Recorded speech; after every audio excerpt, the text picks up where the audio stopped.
just out the gate, do you have something in mind that you're looking to get out of this lesson, or you just kind of want to practice and get some general feedback, or what are your thoughts on it so far? First thing, I would want to play. I main Bowser, so play some Bowser against you. Sure. But I also want to learn some Olimar, so. Okay. Do you want me I, to start as my Olimar against your Bowser, or do you want me to try around some more general characters and give you a more traditional experience? we can do Olimar Bowser. Okay, sounds good. Um, so yeah, you were saying you wanna try and learn some Olimar as well. Yeah. So yeah, you just let me know whenever you want to switch over to him, and we'll do it. And I'll try and give you some basic things. I mean, you're in my stream enough to know that he is he's not like a super easy character to pick up. So it's definitely a lot of, as long as you put in the time and you're kind of trying, you'll definitely get better at him with that effort. But I should be able to give you some pointers and stuff for sure.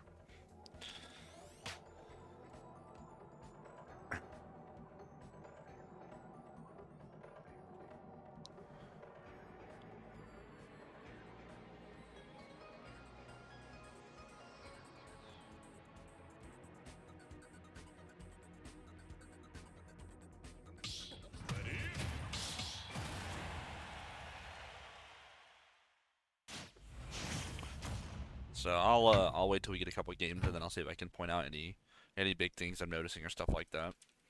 All right, cool.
Okay. I think I did that one a little poorly.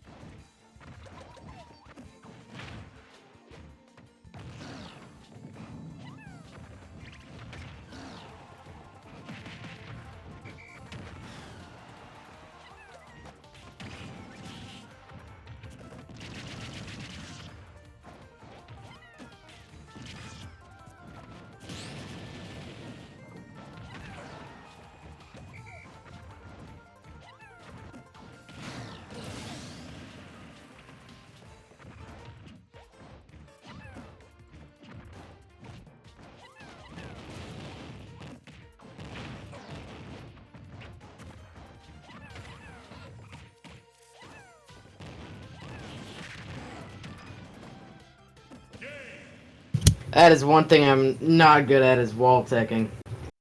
I'm never prepared for it. Hard. A rule of thumb I like to have is if you're off stage, you should always kind of expect it, right? Like, obviously, if you're not gonna get hit, you're not gonna get hit. But kind of preparing yourself when you get knocked off stage and going, all right, I'm in a spot where I am vulnerable. It is an option. It might not look like it's gonna happen, but I need to kind of prep for it mentally, and that should help you at least stay on a bit more edge and be ready to tag it. It is a practice makes perfect thing, so the more you're actively trying to do it, the better you'll get. But it's a deliberate effort on your part.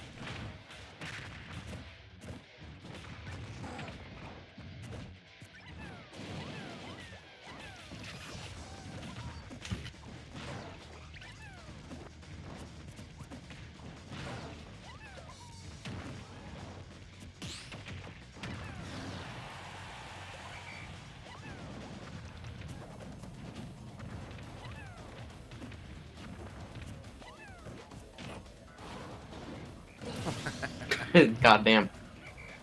Yeah, that doesn't work.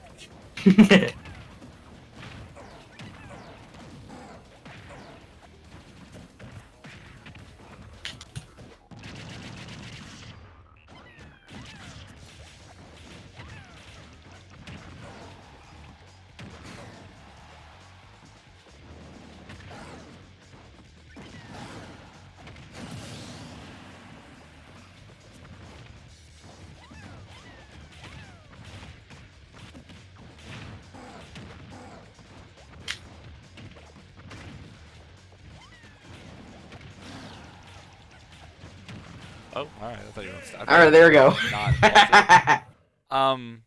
So some things I'm noticing right off the bat, and this might honestly also be why you tend to struggle with stage teching and stuff when you're off stage. I feel like your reactions are just a bit delayed. Like we'll get in interactions, and you might maybe you need time to register what's happening, right? So I'll hit you or I'll do something, and then it takes a moment for you to recognize, like, and then you have to come up with an answer, right? So it's a lot less intuitive and quick than what you ideally want it to be. So something that means you have to do, or what you might be doing, is you could just kind of be autopiloting, and that autopilot is just kind of, it plays in a way that it's very, it kind of analyzes in the moment, but it's not like a prepared analyze. It's not like you see a situation and kind of know. You're just literally having to react as it comes, which online is very hard, right? So what you need to start doing when you're playing is try and take a step back mentally and look at the bigger picture and do a better job of, I don't want to say predicting, but kind of guesstimating how situations are going to go or what potential outcomes can be if we're in a situation. So like if I'm around you and my face is, and I'm facing you, right? That makes a lot of my attacks tied to that. It's often going to be a tilt, a jab, smash attack fair, something like that. It's not, you don't have to worry about an up air if I'm right in front of you like that, right? You don't have to worry about a back air if I'm right in front of you like that, right? So that can help you kind of mentally prepare for those select few options in any given moment, and then that will hopefully, with enough time and practice and kind of effort, get you to where you're not having to just raw react to everything and then pick an option. Because if you're having to do that, you're going too slow, and at that point, your opponent's already 1-2 steps ahead of you at that point again. So in this game and the subsequent games, I really want you to try and focus on thinking about how interactions occur as opposed to just like reacting to everything and going, okay, this happened. So a little bit of like a guessing game in a sense, and just trying to make sure that you're not, you're getting an idea of where things are going to go based off our interactions.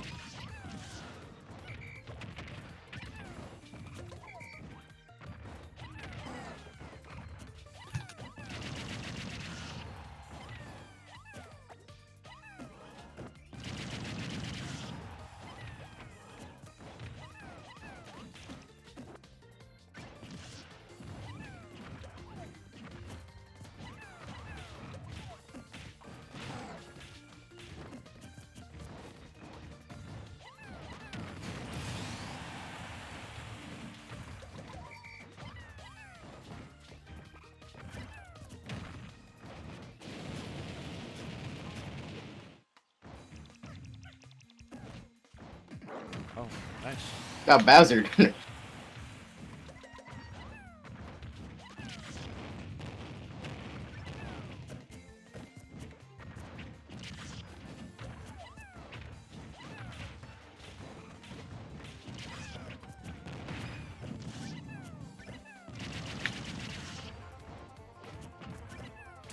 I'll take it.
Oh! Wow, they killed all my picking. You gotta be kidding me. I'm dead. Oh, wait, no, I'm not.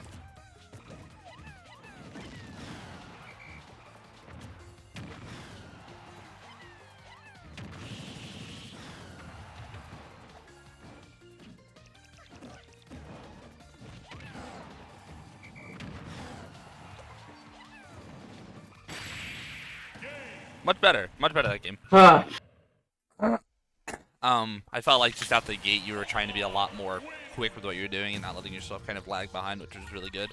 Do you feel like you were having to maybe try like something very deliberate that game compared to the first two, or how were you going into that compared to those? I think I got lucky with the forward smash read for one. But no, I had more of a just think game plan instead of just Just kind of let it mindlessly. happen. Okay, that's Yeah. good. That's what I want. That's what I want from you, and I think that's gonna help you a lot, so you're not kind of lagging behind a lot.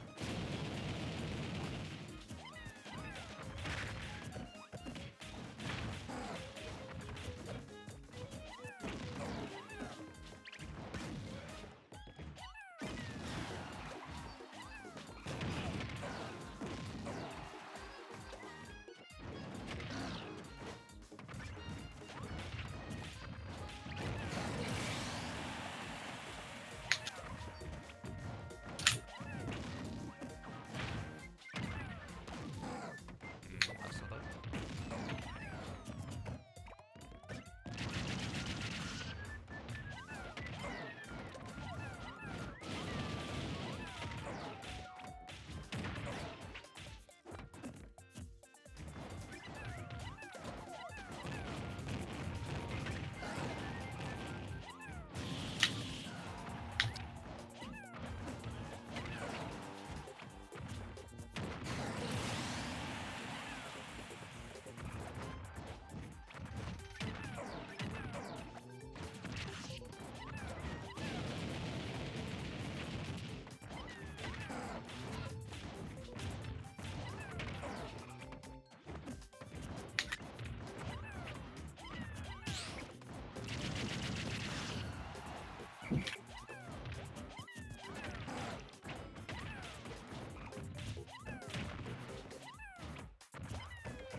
See what I mean there? How you like? So that game, you spent a lot of time just running, and I felt like you were not ever confident in what you were doing. Especially when it came to like kind of counter pressure. Like right there, for instance, you Hmm. just sat in shield, and I understand. You're obviously scared. You're at a kill percent. You're fighting a character that's really aggressive or really powerful at the moment, but that hesitation is one of the worst things you can have in your gameplay, right? It's better to guess and be wrong than to not take a guess at all and still be wrong and lose, right? Because then you're attempting to do something, and I think there's a lot of times where you could have been fighting back either with just your movement, not just holding shield, picking an option, up being out of shield, even side being out of shield if you notice I shield instead, because I notice, maybe my pressure's finishing its string, so I want to go for a shield. You counteract that with your own command grab, but you need to pick an option. You can't just shut down, essentially, like that, or you're going to let everybody walk all over you. So when you're All right. feeling kind of, shut down like that or really stressed, just try to remember back to what your character's tools are to deal with that type of stuff. A lot of the pressure I'm doing with Olimar isn't the safest. So you might be able to squeeze an up in there and catch me and then knock me away over and over again. Or sometimes you just need to use your mobility and get away. You're pretty fast, especially compared to someone like Olimar. So you can potentially outmaneuver me, then come in with your own attack and try and catch me off guard and then put me in disadvantage myself.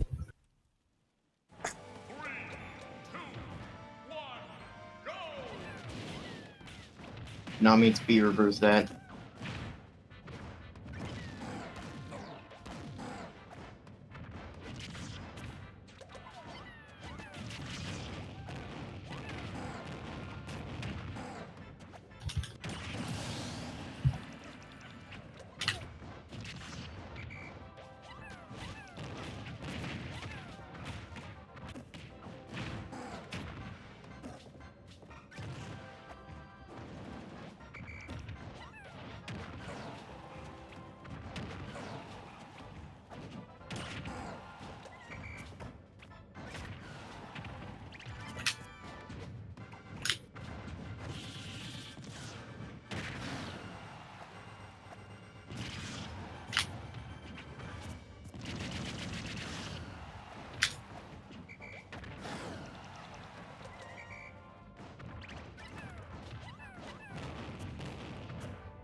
Not bad. I definitely liked how there was a couple moments where we kind of both hesitated. We both shield, which is normal when you get in when you're fighting characters that have a lot of kill power. You just don't want to get punished even. But I felt like that game compared to the last, you were definitely trying to not lock yourself down. I saw you go for some up Bs. I saw you go for a few side Bs, which was really good. And you know, if they don't work, if those interactions still end up you getting punished, it turns into a okay. Let me kind of do some self-reflection, figure out what went wrong, what did I do, and why didn't it work. You know, oh, excuse me, answer that question yourself, and then you can keep, figuring it out essentially. And I think that was a lot better than that game. And I know you mentioned earlier where you got that lucky F smash with Bowser, and that's why you felt like you did really good that game. Like you're playing Bowser, like your entire character is founded on those type of interactions. So if you get them, that's just how it is. Like don't discredit your ability to land those hits.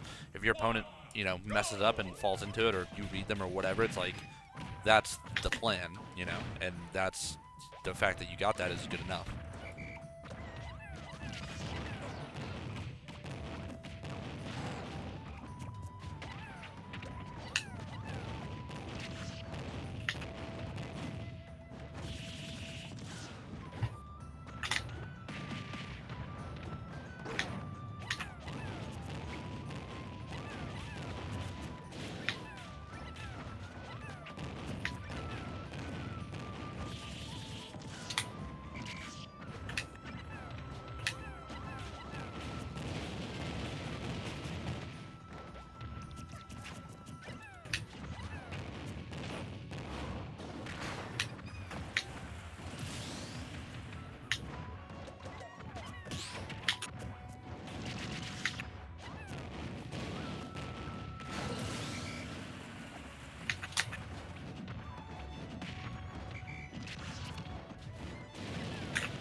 Oh wow, I should make that.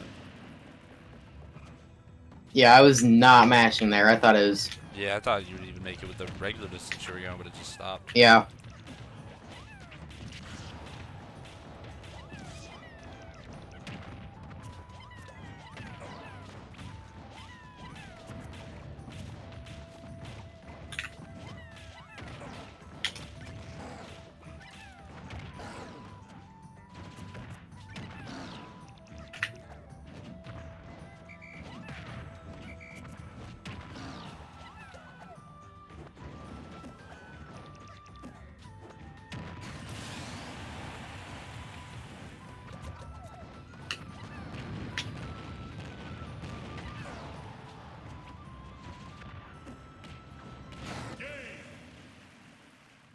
Solid stuff.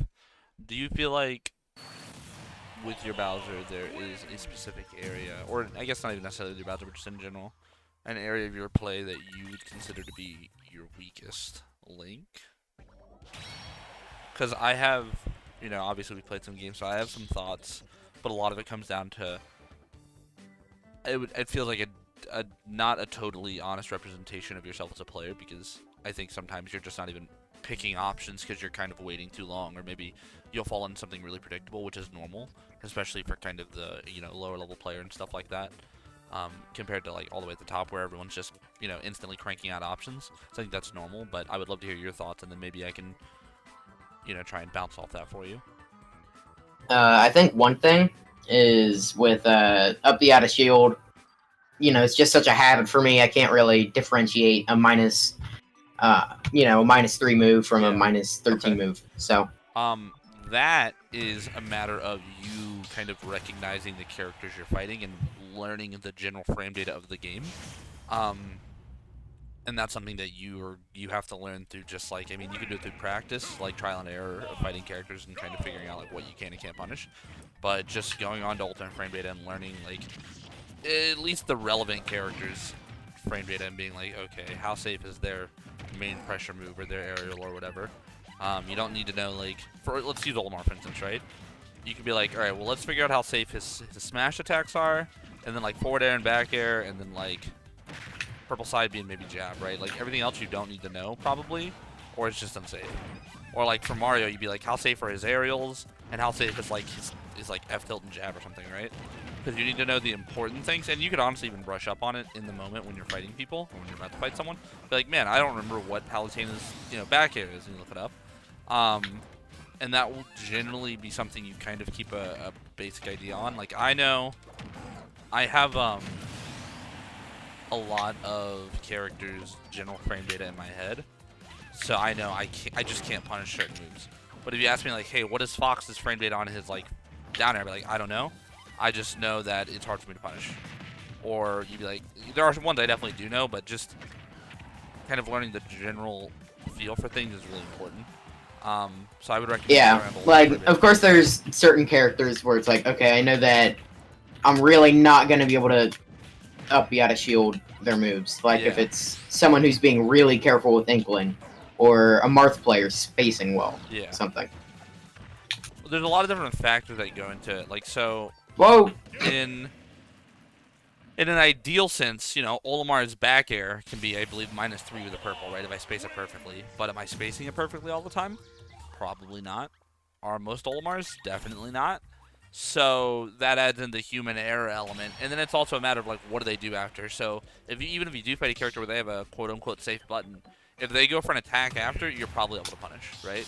Maybe not someone like Mario perfectly spacing, like, up air into jab, because it's that fast. But, like, if I'm Olimar and I, purple forward, or I purple back air you, or purple forward air, it's -4 in this case, right? And then I immediately jab, you can up beat me. But if I shield, you can't. So it's kind of a matter of, like, that's the read aspect on your part. Like, what are you ready for what's coming up in that next scenario, or are you just waiting to react? Because if you're waiting to just react and see what they're going to do, it's too late.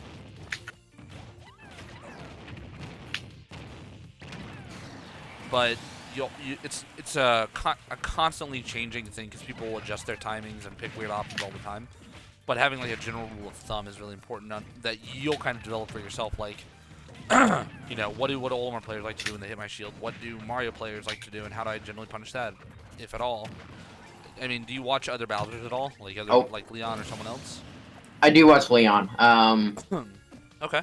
It was actually a few days ago on, like, whatever it was, like 24/7 Ultimate or something. Yeah. Oh, it was.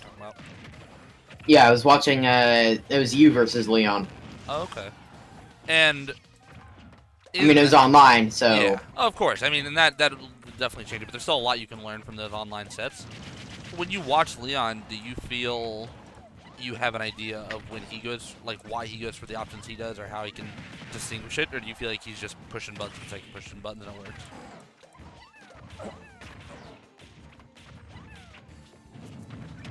In the one time that I played Leon, he was definitely just mashing. And it's fine if you feel that way. I don't want you to have to try and come up with some super articulate answer if you don't have it. But I ask because, oh my gosh, I'm sorry. Throat is just super scratchy today. When I watch Olimar players, whether it be top level ones or mid level ones or whatever, I try to understand why things do or don't work. That's part of the enjoyment for me. But when you're watching people like Leon, even if it looks like he's mashing, there's likely some thought process behind it that you can try to understand. You could pay attention to the moves he's up being, right? And be like, oh, he up B, Game & Watch's back air. Oh, he up B this. And those little those little, like, notes that you're taking, those mental notes are going to help a lot, because then you can try and then apply them to your own game plan. But the reason I say to try and understand how he's thinking and how he's doing things is it helps you kind of reverse engineer his strategies and see why they work. Because there's times where I watch Olimar players and I'm like, what you're doing shouldn't work. Like, there's no reason for your opponent to let you do this, but they are. And that, that's maybe because of how the Olimar's playing. Maybe they're scaring them. Maybe they're doing this, right? So there's a lot that goes into it. But attempting to understand it's really important if you're going to watch someone, because you can help pull from that.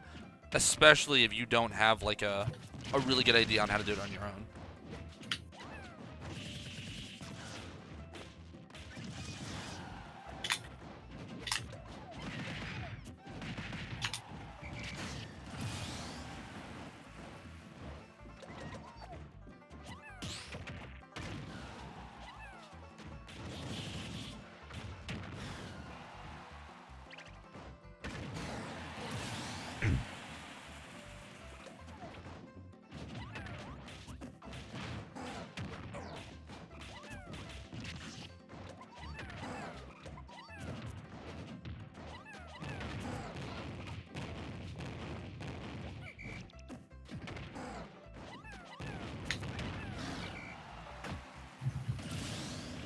Like right here, I feel like you're just trying to throw attacks off of me to get me, and you're not letting yourself kind of... Like, I get the idea. Obviously, you don't want to kind of shut down and not do anything. But you need to find that balance between how do I press buttons without just pressing buttons, right? Like, it needs to be kind of like a reason for it that is a bit Oh, more engaging than I just want to get him off of me. And, I have 2 purples. That's one of yeah, Olimar's best advantage states. So what you could maybe do in that instance is, all right, he's got 2 purples. I'm having a hard time getting in. Let me see. Let me maybe try and run away from him, get some distance, shield the purples if he's throwing them, see what he's doing, and then if he approaches, maybe try and be able to shield off his forward air. If he's gonna maybe go in for a jab, because like I said, that doesn't work. You can beat that even if I space it perfectly. So you need to be kind of responsive to the information that I'm giving you, and I'm doing that. It's hard. It's in the moment. I mean, I always preach that that's one of those advantage states that the Olimar plays are right. You don't really have an option. But the general thought process that I'm explaining is something that you want to try and employ against everyone. And I do, like I said, I do like that you were trying to press buttons. You were trying to kind of engage with me. It just was not necessarily the best way, like trying to land him with the back air and stuff like that. But that's good that you're at least trying because you're not shutting down. It's just the next step of that is to really try and analyze what the game is telling you, like what's happening in the moment, and trying to come up with a more appropriate response instead of just thinking I have to hit a button just because I'm getting pressured. yeah. And I think that would probably be like my next, biggest flaw or Yeah, whatever. Would definitely just uh, thinking about it and also in the moment analyzing my opponent. it's hard. For It is not easy. And it's a skill set, like, that's probably the most common thing that I encounter when I do these lessons is people don't have, they either have a very minimal understanding of how to do it or they haven't really developed the skill set that allows them to, kind of do that play-by-play in the moment analysis and updating of their gameplay while they play. And the same thing I tell everyone is, like, you have to, it's a deliberate effort to, oh nice, to teach yourself how to think while you're playing, to make those mental notes, to kind of hold yourself accountable when you're playing. So it's not just you getting, um, autopiloting and kind of just going dark in that sense, but instead taking a brief like pause after every interaction that doesn't necessarily go your way and going, why didn't this work? Or maybe even in my case right there, or your case where you took my stock, you'd be like, okay, I took my iron stock, and now I need to play in a way to where he doesn't use invincibility to come punish me. Things like that, right? And just talking yourself through it. But it takes time and it takes a lot of effort. And it's like you shouldn't expect to just instantly be able to do it. But every time you're practicing, every time you're playing, just keep talking to yourself. Like right there when you get punished, you would ask yourself in your head, like, why did I get punished there? Oh, I neutral aired and he shielded or he dodged it. And then, so next time, don't do that option. Next time, maybe just up instead. Or maybe just hold shield, something like that. But create that dialect with yourself so you're problem solving and also making a clear note of it so you're not letting your subconscious handle it.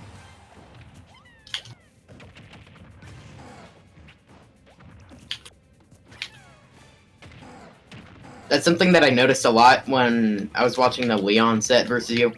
It's pretty much the main ledge option that he would do was he would just sit at ledge and shield. Yeah. Um, and if you get up, up B. If you get up attack, up B. If you roll, up B and just go to him. And jump, then, And for me, it was up arrow. it was a lot of like, there were times where I was fine, because I think I know what set you're talking about. There was times where I was fine taking the up B, because I just needed to buy time, and I knew it wasn't going to kill me. But in Leon's case there, that's him kind of recognizing that he doesn't need to go for this crazy play where he feels like if he misses it, he loses his advantage. He was super content with just rinse and repeating the effective option until he needed to change, right?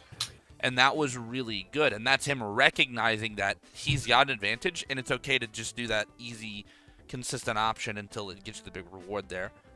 So while it does look like he's mashing, and I will say mashing on Olimar is 9 out of 10 times the best way to beat him online for most characters. So if it looks like they're mashing against me, that's most definitely what they're probably doing. Just because it's so hard to deal with online. So him doing that, it's a deliberate choice to just maintain his advantage state in the safest way possible. And it puts the burden of execution on me to get a really, really tight mix-up on him or kind of catch him off guard somehow. So he just kind of is able to react in those cases. So, did you want to get some Olimar games in now? Yeah, I'm on the Olimar now. So, Sick. So, how much have you played Olimar so far? I mean, I played him a good amount. Um, Okay. I remember I played like one game against your Olimar Yeah. in like VR battles, and I got 3 stock. So, All right. Well, gotta start somewhere. oh god, I don't know whose Pikmin is who though. Yeah, they're a little slippery right there.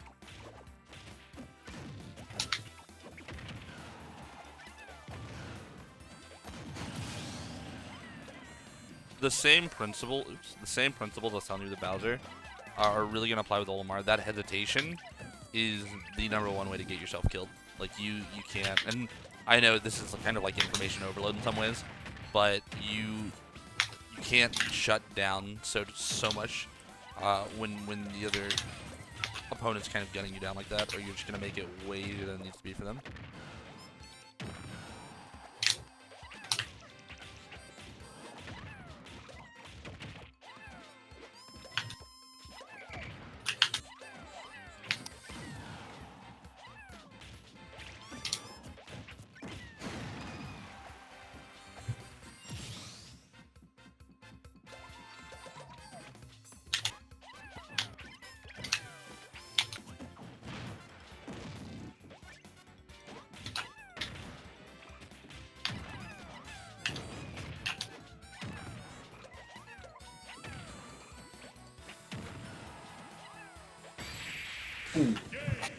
So There you go. There's the 3 stock. if you don't mind, I would recommend you go a different character, just someone more a bit Yeah, of course. normal. Because if you're learning Olimar and you're fighting someone who's good in the Olimar Ditto, you're just getting there's so much you're probably not going to be able to catch up or keep up, I should say.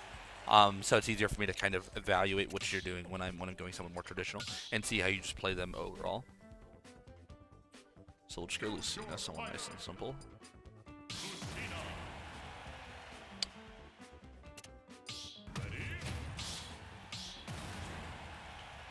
Yeah, and I don't play Olimar much online. Most of the time, I'll be playing with my friends offline, and Okay.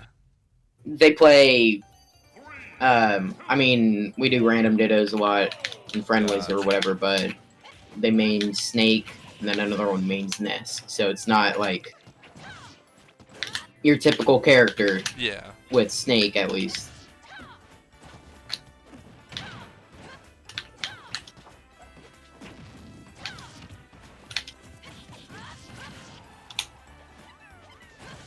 How do you usually do against your friends when you play them? It depends on the friend. There's a few that are really good, and we go pretty even. And then, last year some, Okay. I would play against Ismon, which I'm Yeah. sure because he actually went to the same high school as me, so I'd Oh, play nice. against him some, and I'd get absolutely destroyed. Yeah. Okay. So one of the important things with Olimar, specifically, is you can't. Obviously, the hesitation thing is really big there, but you need to start playing in a way where you're kind of taking little mental snapshots at the game and building your understanding around that. So you'll like look at your lineup and you'll go, okay, this is how many picks I have here. Now I'm gonna do this option, and then you throw your Pikmin and you go, I want my opponent to respond to it this way, right? So you throw a purple and you have an idea of what you want when you throw that purple, and you need to Oops. try and play around that. So you'll have an option for if they shield it, or you'll have an option for if it misses, or you'll have an option for if it hits, and you try and kind of build like a Mhm. network of options off of that. So that you're able to just immediately go into whatever the next necessary move is, because he's not fast even with his frame data. Like it's not like crazy fast startup, so hesitation or decision making can oftentimes lead to you just have your combo not work when you think it should. So that's why you'll see what you're doing right now is a lot of the times what Olimars do, they'll kind of sit back and they'll just throw stuff, buy time, and really figure out a good way to kind of play with their game plan. And I think that's a good option with the character, especially if you've got the Pikmin and you're not like down a stock and you can kind of play around with stuff. But when you're throwing out these moves, you need to be ready for like the next one and the next one. so that you're not just thinking in a very one-dimensional way with them.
So I'm noticing there's times where you either side B when like we're up close, like there was an instance there where we were on that side platform to the left and we got in an interaction, and I think you Mhm. could have gone for a fair or a bear or something like that. And you ended up side Bing, and I think that might be a byproduct of you not being as comfortable with Olamar's options, or you might kind of maybe fall into that quote unquote autopilot with the character where it's like side B, side B, side B, um, and you need to be.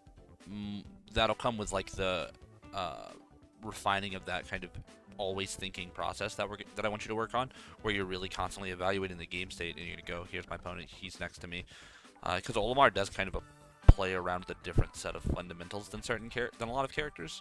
You're not gonna always do certain things. You might smash a lot more. You may be running a lot more than others. And with his attacks, you have to be more proactive than reactive because of how they're slow they are a lot of the time, especially on Wi-Fi. Um, a few moves aside. So don't be afraid to like you get your swing with a pair or something, land, maybe do a jab and then run away or something. You have quite a few different attacks at your disposal, but you need to just be able to go for them, like kind of quickly without waiting and trying to guess what's gonna happen. See what I'm saying? Like you go for it and you just immediately go into your option. Yeah, I see what you're talking about.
So you definitely, especially in the beginning, I felt like you started out a lot faster, trying to kind of not hesitate on things. He has a pretty, I think, instinctual feeling to his combos. Like you kind of know, like this into this into this a lot of the time, so it helps Hmm. to kind of keep him smoothly going. But a couple things I wanted to point out. One, when you up B, so when you up B, you can cancel it with an aerial. But if you cancel it with an aerial and you're near the ledge, you will not grab the ledge until you complete that aerial animation. So if you like forward air, you have to complete the entire however many frames forward air is before you even go into the ledge grab animation. So a lot of the times, like right there, you would have died if I wouldn't have hit you right when you forward Yeah. aired. Um, the best aerial to do that with is up air because it's the least amount of animation Hmm. for all out of all your aerials, and if you do it a little bit above the ledge, you'll grab it. Another thing to keep in mind is when you're off stage, similar to how, like I was saying, some of the better ways to help you prepare for a stage tech is to always think you're in danger. With Olimar, you have to feel like that all the time off stage, I think, or it's a good rule of thumb to have to never really let your guard down and be like, okay, I'm out here. It doesn't look like I'm bad, but maybe I should prepare to go low and then recover, or maybe I should prepare to jump and whistle, or a be high or something, and pay attention to me, like your opponent, coming to you and what they're gonna do. Because I felt like I hit you there in one stock, and it was just you kind of went limp on me out there. So you can't just kind of shut down out there either and expect the game state to stop because as you get better and fight better players, they're going to be pushing that advantage on you.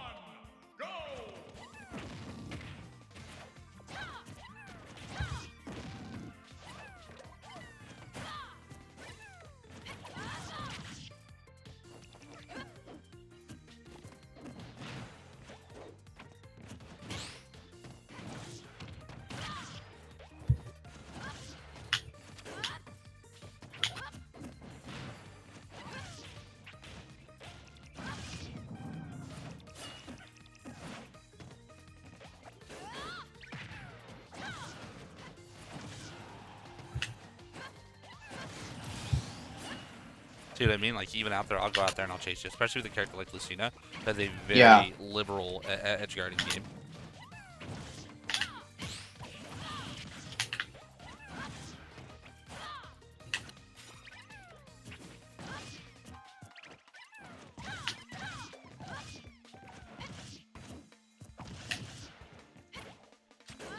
Oh, just gonna flip on platform.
I gotta stop rolling. Yeah, you got a bit of a rolling habit with the ledge. I notice it's more often than not when I'm spaced around roll distance away is when you tend to do it because there was quite a few times in that game where I would wait. at that distance where you'd roll, and I finally adjusted it properly for that one, to be able to catch you with a tilt. I'm not sure if that's something consciously that you're thinking of, or maybe if it's just the go-to kind of autopilot option when I'm around that spacing.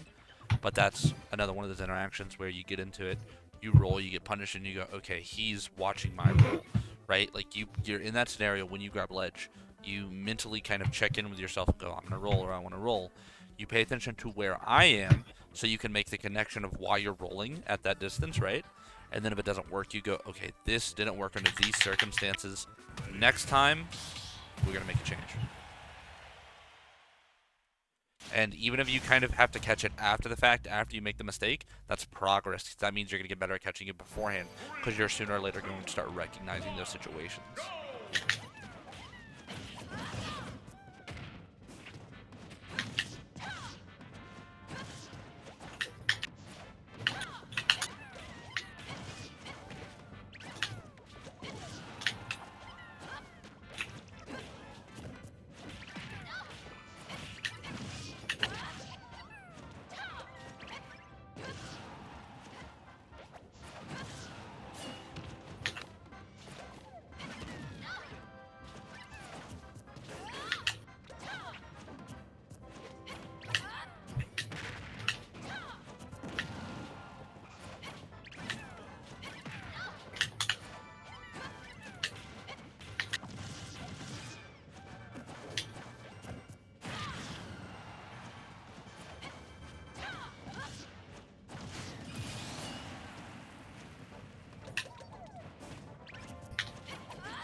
Nice, I like that. Did it take you a second to think about what to do there?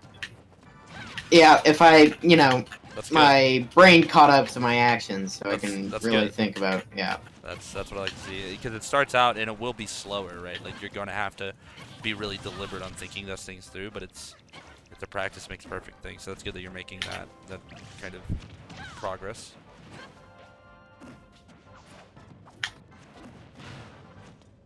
Another instance right there. I knock you off. And I know Yep. this is an issue I have with Olimar, especially on certain stages against sorties, where I'm like, I'm off stage. I feel like I'm pretty far. There's no way they're going to catch me as fast as they do.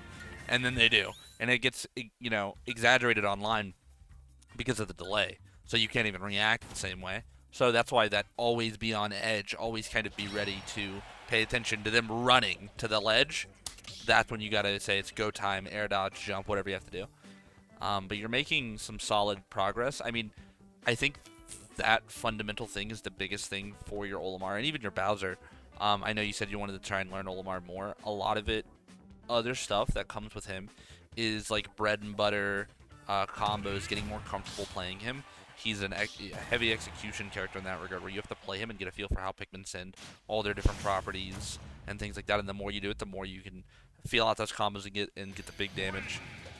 And when you do play him, I really recommend you experiment with just like kind of how you can change up your combos. Maybe you hit a yellow F smash, and then you decide you're gonna run up for the grab, and then you get F smash grab, and then you do, you know, F smash grab down throw into fair and something like that, right? And you just kind of keep it going and play around with a lot. And that's going to get easier the more you're able to kind of take a step back and look at the game and be like, okay, here's what the current game state's saying. I can do this. Because with Olimar, you have to have that heightened awareness anyway for your own Pikmin.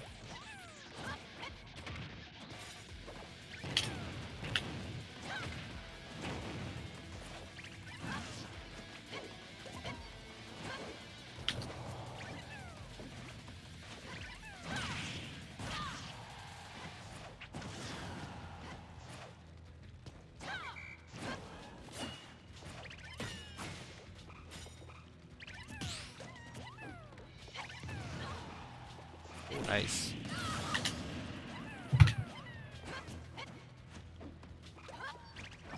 Did you mean to throw all 3 off there? Nope. Gotcha, gotcha. I was like, I don't think he meant to do that.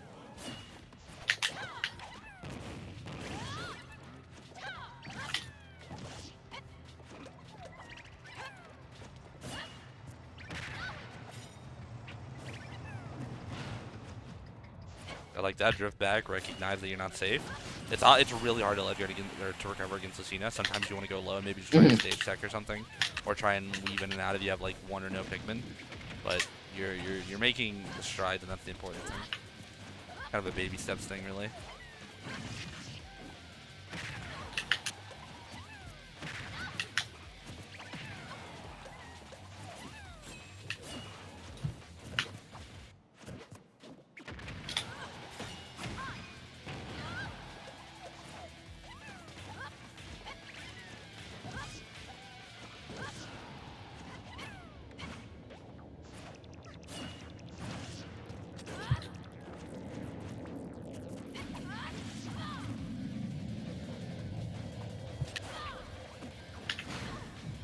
Oh, is that a blue that I had? That was a blue. What an up throw. And I didn't even realize that, yeah. I was surprised why you didn't up there, but I think I actually killed myself, because I had that right in the beginning, and then I think I drifted out and killed myself, and I was like, I'm pretty sure there should a kill. So, but yeah, it's definitely a blue. If you want, actually, I can show you real quick here. Grab me. So, don't throw, just grab. So, you notice where the white is? That's the front Pikmin in your line. Now, not every time. Sometimes the Pikmin get jumbled. But generally, it's the closest kind of front-facing one. So, like, grab me the other way. See how it's like the red? It's like the beginning of the triangle. That's a good way to tell what's your first Pikmin in your line. It's not always. I've had moments where it's a little weird because Pikmin get jumbled. But generally, that's a good rule of thumb. If you're not sure what you grabbed with, look at which one is kind of like right in front of them, where it's grabbing in the front. And that's the way you can tell.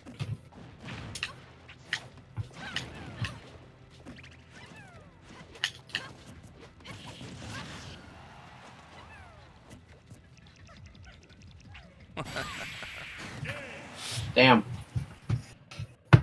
Alright, we got time for one more game, and then I'll give you kind of some closing thoughts and things like that, alright? Alright. So, just with your Olimar, do you feel like, because he's obviously got his own things that you might struggle with, like his disadvantage or his Pikmin management, do you feel like you're kind of just learning those in an organic sense and they're not necessarily like standing out to you, or how do you feel with the character overall? I mean, I really like the complexity of the character. One of the main reasons I wanted to pick him up is because my friend said I'm carried by Bowser, so I'm like, fine, I'm gonna learn a hard character. So okay, I see that. I played around with a few different characters. Sheik for one, and I'm like, okay, this character sucks. I'm not playing this. That character does not pack a punch. Yeah, and coming off of Bowser, that's not fun. Yeah. I like to think of Olimar as like a small, light, heavy, if that makes sense. He packs all the punch of a super heavy, but with none of the super heavy gameplay.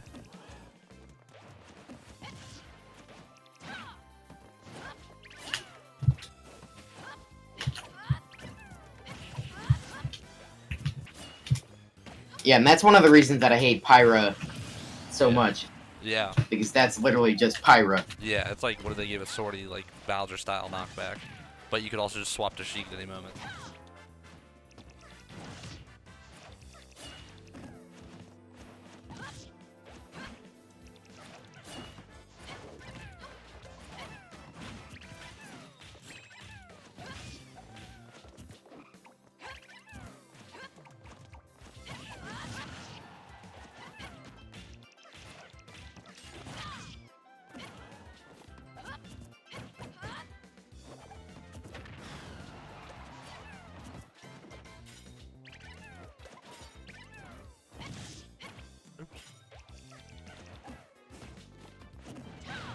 Watch those rolls.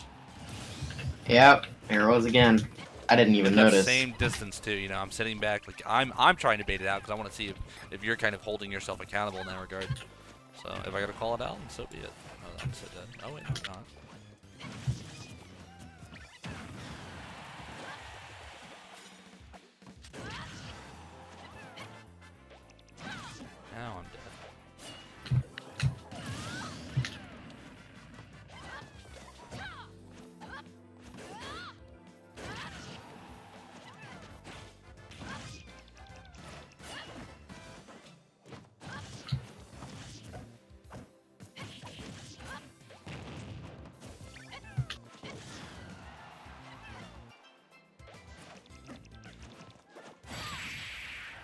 I thought that was a kill.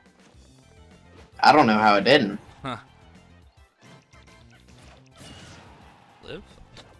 God. Sorry, I don't need it. I don't need it. Roll? No.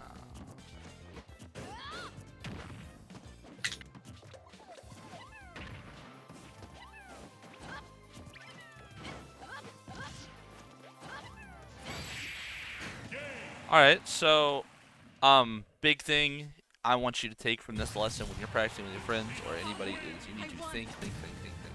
You need to internalize what is happening in the game so you can break that autopilot mold. That's not only going to help you learn faster, but it's going to help you figure out new it's not necessarily learn faster only, but it instead helps you understand the game in a more robust way, because you can look at an interaction, and you will eventually do this as you get better at it. You'll look at an interaction and be able to pinpoint what went wrong. You won't always have an answer as to what the solution is, and you know, sometimes you get in spots where you don't have a solution.